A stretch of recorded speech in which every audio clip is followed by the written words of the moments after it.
प्रागट्य झाले. कुठं प्रागट्य झाले? बंदीखान्यात. कोणत्या नक्षत्र कोणतं होतं?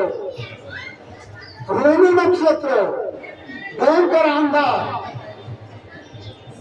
प्रागट्य झाले. देवकीच्या समोर आलाय. देवकी काय म्हणते? अरे देवा, अरे तू एवढा मोठा, तू बारीक अवतार घे. कृष्ण म्हणते, भगवान म्हणतात, अरे मी तुझ्या पोटी जन्म घेतलाय, पण का राम राज्यामध्ये कौशल्याला कैकेयीला वचन दिलं होतं. सुमित्रेपेक्षा रामाचं प्रेम कुणावर होतं? कैकेयीवर होतं. कैकेयीला वाटलं होतं पुढच्या जन्माच्या माझ्या पोटी. मग ती देवकी कोण झाली? कैकेयीची देवकी झाली. तिच्या पोटी तो प्रगट झाला. पण त्याने सांगितलं होतं श्रीकृष्ण भगवंताला, मी गोकुळात जाईल दूध प्यायला, फक्त मी इथे प्रागट करू. प्रागट कुठे झाला? गोकुळात झाला, मथुरेत झाला. दूध प्यायला कुठे गेला? कोणाचं दूध प्याला?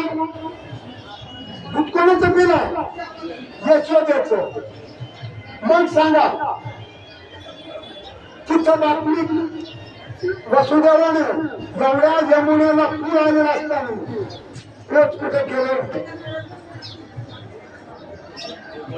गोकुळामध्ये यशोदा मातेच्या पुढे. आणि तिथून जी माया उपटलेली होती तिला घेऊन आली. ती माया आली आणि ती रडायला लागली. कंसाच्या तिला बातमी गेली, देवकीला पुत्र झाला. कवी चैतन्याला होता, आपला वध होतो, त्या दुष्टाला मारायचं.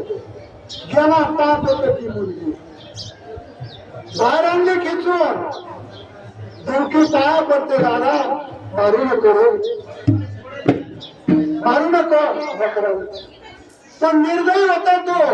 गरगार फिरवली, दिवसभर विसरली. कडकडाट झाला.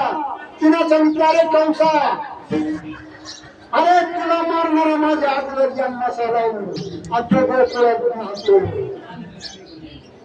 याची धारण वाचाची धारण बसली तर पायचे आग मस्तकात गेले. घाबरला, कोण घाबरला.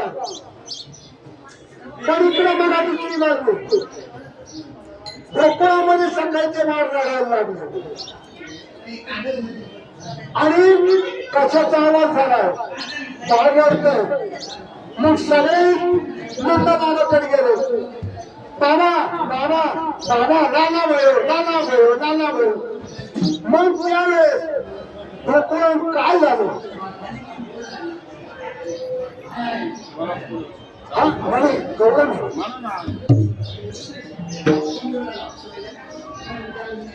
गौरांना संगती गौरांनी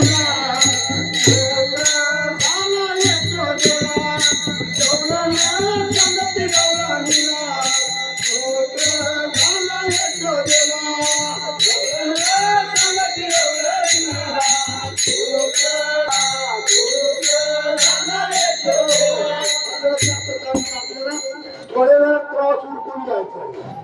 कोणी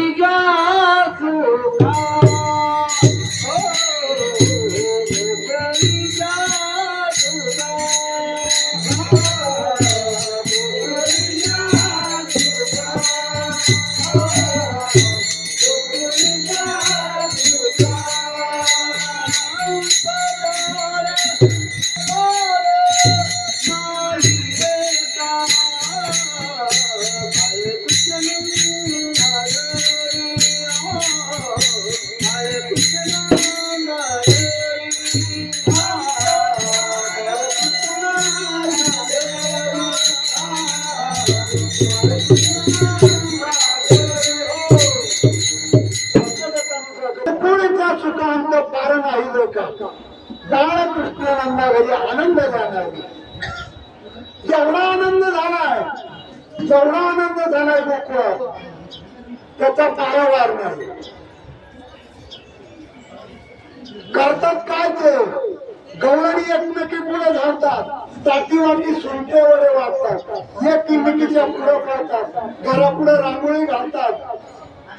आनंद आहे, त्या आनंदाला पारावार नाही. गोकुळीच्या सुखांत पार नाही लेखा, बाळकृष्णानंदा घरी आनंद बनणार. बाळपुढे जन्म झाला, पुढे जन्म झाला मथुरे गेला कुठं बरं का म्हणलं बाळकृष्णानंदा घरी? कारण त्याने जे कर्म केलं, कर्म कुठे केलं? गोकुळात केलं. ते जे चरित्र केलं गोकुळात केलं, म्हणून त्याचा प्रगतीकरण पुढे दाखवलंय, गोकुळात दाखवलं. म्हणून एवढा गोकुळीच्या सुख अंतःकरण लोक बाळकृष्णानंदा घरी आनंद, आनंदी आनंद आला. अभंगाचं दुसरं चरण